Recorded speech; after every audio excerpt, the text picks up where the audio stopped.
So do you have a bucket list or things that you want to accomplish or do in life? So this could be activities like going skydiving or visiting places far away from your home like the Eiffel Tower, or relaxing in a tropical beach paradise. And as for me, it's going to be appreciating the natural wonders around the earth. So to wrap up my 2022, I flew 8,000 kilometers away from Hong Kong, spread across a full day with a few hiccups along the end, and reached the city of Tromso, Norway, and see the aurora borealis. So the aurora is a natural phenomenon when the Earth's magnetic field and the atmosphere interacts with charged particles from the sun or the solar wind, and this is going to be seen in the polar regions of the Earth, emitting a stunning display of green hues of light in the sky.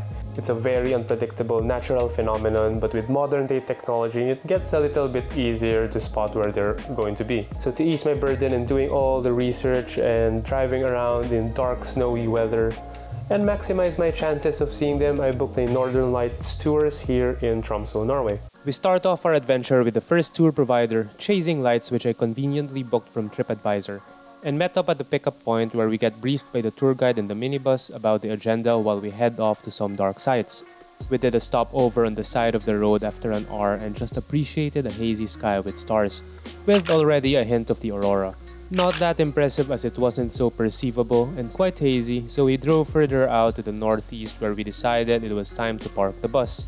And that was the right choice. Wow, it's really picking up now. I can even see it with my naked eye. The activity just became stronger and stronger, so I took my time and captured this time lapse that I am proud to share.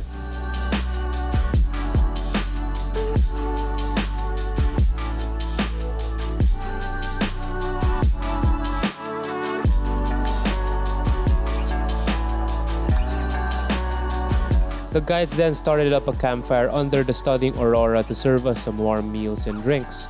Pulled pork with rice, quite tasty, and still the Northern Lights.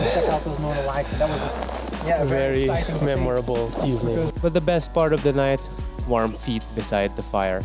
We head back to Tromso fulfilled for the night, but we're just getting started. The next night I'm off to another chase with another provider, Northern Soul Adventures.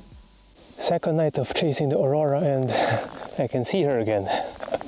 Quite lucky, and right now I'm in a much nicer landscape than yesterday. There's like a very nice looking mountain behind, and the aurora is just in the right spot. Yeah, so I think these tours are really good because they prepare everything for you. So I had my luggage delayed, so I actually don't have a lot of my gear right now. I don't have my tripods, which is very important in taking the aurora because you're doing long exposures. But the tour operators provided me with some, and now I can take all these time lapses and photos to share with all of you. I thought the previous day was already mind-blowing enough, but this was just on another level. You really just have to appreciate that beautiful landscape with the aurora just at the right spot. I got carried away and went trigger happy with all these images. I mean, even if you weren't a photographer, you'd probably take loads and loads to capture the memory. Of all the images taken, I would say this panorama of the Aurora Arch was just icing on the cake. Probably even my favorite shot of 2022. The aurora still kept picking up, but it was time to return to Tromso for some final tips and thoughts if you decide to embark on your own Northern Lights chasing journey. Would I recommend for you to go to these tours? It was definitely a great experience. I had a wonderful time. But with certain caveats, because the aurora is very unpredictable, these tours actually don't guarantee that you will see the Northern Lights when you go out. What they do is they give you the darkest and clearest skies possible, and then hope for the Northern Lights to appear later on. The second one is just to manage expectations, because our eyes will have difficulty in perceiving green in dark conditions. You might even mistake the Northern Lights as a wisp of cloud. It's not very saturated and green when we see it in our own eyes. And the third point is because these tours, they just try to give everyone the maximum chance of seeing the Northern Lights. It might not be in ideal locations from a photography perspective. For example, you can just be on the side of the road and then there's activity in the sky. You're just going to park on the side of the road and then you'll be watching it from over there. So the location is going to be quite an unpredictable variable. So if you have an envisioned composition in your head, then might as well go out and chase them on your own, as long as you're confident in driving around in these dark, snowy conditions. And the next point will be, because these are tours, you're going to be going with other people, you need to be mindful about the experience of others as well.